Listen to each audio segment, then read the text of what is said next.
Hey guys, welcome to economics class 8। So आज हम पढ़ेंगे टाइप्स ऑफ मार्केट। तो उसके अंदर सबसे पहले चीज़ जो हम जानेंगे what is competition. Competition as in general sense market के अंदर कंपटीशन का क्या डेफिनेशन है हम समझते हैं। सो कंपटीशन एक ऐसा सिचुएशन है जहाँ पे सेलर्स जो सेम चीज़ बेचते हैं आपस में वो compete करेंगे सेम बायर्स के लिए। जैसे आप देख सकते हैं जनरल स्टोर्स वगैरह में बहुत सारे जनरल स्टोर्स हो सकते हैं एक एरिया में, और वो सब सेम चीज़ सप्लाई करते हैं और उनके ख़रीदार भी सेम ही है। मतलब वो डिपेंड करेगा उन बायर्स पे कि वो किस दुकान पे जा करके क्या चीज़ खरीदते हैं। तो एक तरीके से ये कॉम्पिटिटिव सिचुएशन हो गई मार्केट के अंदर।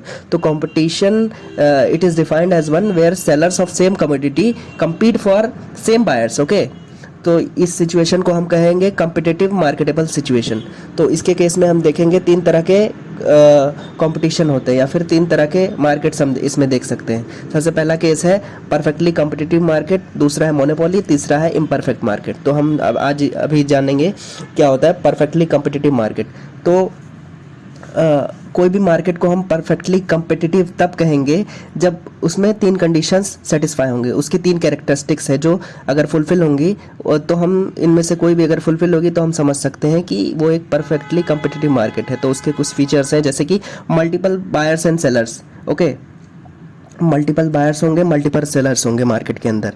दूसरी कैरेक्टरिस्टिक क्या है कि goods offered by various sellers are largely the same. मतलब जो बेचने वाले हैं, जो सामान को सप्लाई करते हैं, वो सेम तरह के गुड्स बेचते हैं। ओके, और तीसरा पॉइंट है फ्री एंट्री और exit to the firms in the market. Okay, तो फ्री एंट्री एंड एग्जिट है, कोई भी अपना कोई भी बिजनेस चालू कर सकता है मार्केट के अंदर और कोई भी एग्जिट भी कर सकता है। उसे अगर डाइवर्सिफाई करना है या चेंज करना है तो कर सकता है। तो ये तीनों अगर कंडीशंस फुलफिल होंगी तो वो हम कहेंगे कि एक परफेक्टली कॉम्पिटिटिव मार्केट है। ओके, और इसके अंदर एक और कैरेक्टरिस्टिक है, जो परफेक्टली कॉम्पिटिटिव मार्केट होगा ना उसमें जो प्राइस होगा वो रेगुलेट होगा मार्केट के द्वारा। Okay, so each buyer and seller takes the price as regulated by the market. So competitive या परफेक्टली कॉम्पिटिटिव मार्केट में एक इंडिविजुअल जो फर्म होता है ना, उसका एक्शन या किसी बायर या सेलर का एक्शन मार्केट में नेग्लिजिबल इम्पैक्ट डालता है। क्या मतलब है इसका ये मतलब है कि प्राइस जो कॉम्पिटिटिव मार्केटेबल सिचुएशन जब होगी तो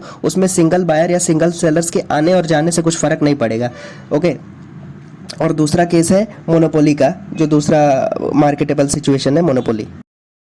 तो मोनोपोली वाली सिचुएशन में क्या होती है कि जिसमें सिंगल सेलर होता है। जैसे कि कोई इंपॉर्टेंट चीज़ कोई एक फर्म कंट्रोल करता है, जैसे कि माइक्रोसॉफ्ट हम देख सकते हैं। तो Microsoft has acquired copyright. Okay, exclusive right है उसके पास कि वो सेम कॉपीज़ विंडोज़ की ऑपरेटिंग सिस्टम की मार्केट में बेच सकता है। कोई भी माइक्रोसॉफ्ट के अलावा, एक एग्जाम्पल के तौर पर बता रहा हूँ, nobody else can make the exactly the same operating system as Windows operating system. Okay, किसी और कोई और ये माइक्रोसॉफ्ट के नाम से नहीं बेच सकता, क्योंकि माइक्रोसॉफ्ट के पास एक्सक्लूसिव राइट है, उसका कॉपीराइट है उसको बेचने का और सेल करने का और प्रोड्यूस करने का विंडोज ऑपरेटिंग सिस्टम। ओके, सो इस केस में माइक्रोसॉफ्ट को मोनोपोली है कि वो किसी भी दाम पे चाहे मार्केट के अंदर उस ऑपरेटिंग सिस्टम को बेच सकता है, क्योंकि वो मोनोपोली है, वो एक सिंगल। तो इसमें एक मोनोपोली का एक कैरेक्टरिस्टिक ये है कि monopoly is a situation where like monopoly firm is a price maker. Okay, हमने पिछले में केस में क्या देखा था, कंपिटिटिव सिचुएशन में वहाँ पे इंडिविजुअल बायर और सेलर का इफेक्ट नहीं पड़ता था, इम्पैक्ट होता था। तो उसमें क्या होता था,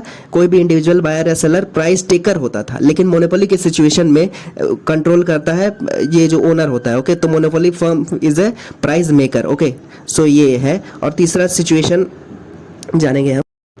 नेक्स्ट केस है कि what is the reason for monopoly. तो मोनोपोली क्यों होती है कि मान लेते हैं सोल सेलर है प्रोडक्ट का मार्केट के अंदर, तो इस वजह से जिसके इजीली अवेलेबल सब्सटीट्यूट्स नहीं है, इस वजह से मोनोपोली उसकी हो सकती है। दूसरा रीज़न हो सकता है मोनोपोली का कि barrier to the entry of other sellers. Okay, so ये रीज़न भी हो सकता है मोनोपोली का। अब जानेंगे कि what are the reasons for barrier to the entry for other sellers. Okay, so कई रीजंस हो सकते हैं। पहला हो सकता है कि important sources owned by a single firm. ये एक हो सकता है कि बैरियर हो अदर्स के लिए कि एक फर्म है, कोई इंपॉर्टेंट फर्म, वो एक ही बंदा ओन करता है। दूसरा हो सकता है कि गवर्नमेंट ने उस बंदे को या बिजनेस फर्म को एक्सक्लूसिव राइट दिया है किसी प्रोडक्ट या सर्विस को देने के लिए eight a price lower than others. Okay, और तीसरा रीज़न हो सकता है कि the cost of production of the good make it a single producer more efficient. हो सकता है कि कोई अगर सिंगल फर्म हो मार्केट के अंदर तो वो ईजिली मतलब या चीपली या एफिशिएंट वे में उस प्रोडक्ट का सप्लाई कर सके, इस वजह से उसकी मोनोपोली हो सकती है और इस वजह से दूसरों को बैरियर हो सकते हैं। मान लेते हैं कि इंडियन रेलवे है, तो आप देख सकते हैं कि बहुत लंबी लंबी दूरी के लिए भी रेलवे, जैसे दिल्ली और मुंबई आपको जाना है 1000 किलोमीटर जाना है तो भी आप 1000 रुपये के टिकट में जा सकते हैं। तो ये एक केस में हो गया barrier to the entry of others, कि और कोई इतने कम रेट में या इससे कम रेट में उस सर्विस को नहीं दे सकता। ओके, तो इस वजह से ये बैरियर हो सकती है, एक एग्जांपल के तौर पे बता रहा हूँ। नेक्स्ट हम जानेंगे what is natural monopoly. So natural monopoly वो सिचुएशन हो सकती है when a single firm can supply a good और service at a price lower than others in the entire market. Okay, जैसे कि हम किसी सिटी की बात कर सकते हैं, जैसे मुंबई सिटी है तो उसका म्युनिसिपल कॉरपोरेशन जो है वो डिस्ट्रीब्यूशन ऑफ वाटर सप्लाई करता है। ओके, तो इससे कम एफिशिएंट वे में, इससे अच्छे एफिशिएंट वे में और कम रेट में कोई भी नहीं सप्लाई कर सकता। इस वजह से यहाँ पे हम जान सकते हैं कि मुंबई म्युनिसिपल कॉरपोरेशन का मोनोपोली है इसके अंदर। और रेलवे का भी एग्जाम्पल हम समझ सकते हैं कि उससे चीपली कोई भी इस सर्विस को प्रोवाइड नहीं कर सकता है। ओके, ये नेचुरल मोनोपोली का एक एग्जांपल है।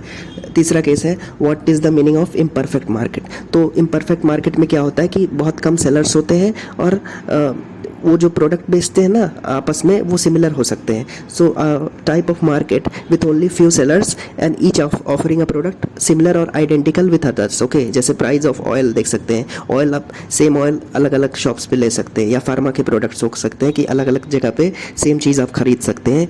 तो वो इम्परफेक्ट मार्केट का एग्जांपल है, क्योंकि फ्यू सेलर्स हैं और इसमें क्या है कि each product which is identical और सिमिलर टू अदर्स, मतलब सेम प्रोडक्ट आप अलग जगह पे भी ले सकते हैं। ओके, तो ये एक इम्परफेक्ट मार्केट का एग्जांपल है।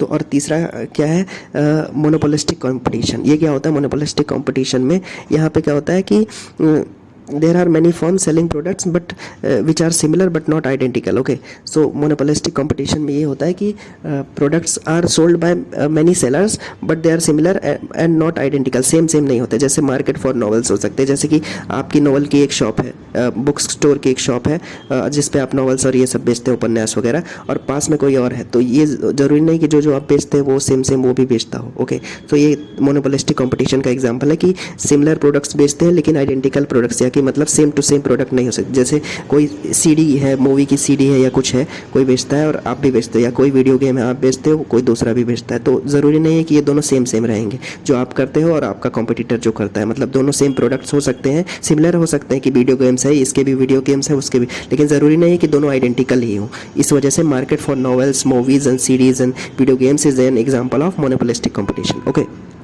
सो अभी हमने क्या क्या जाना।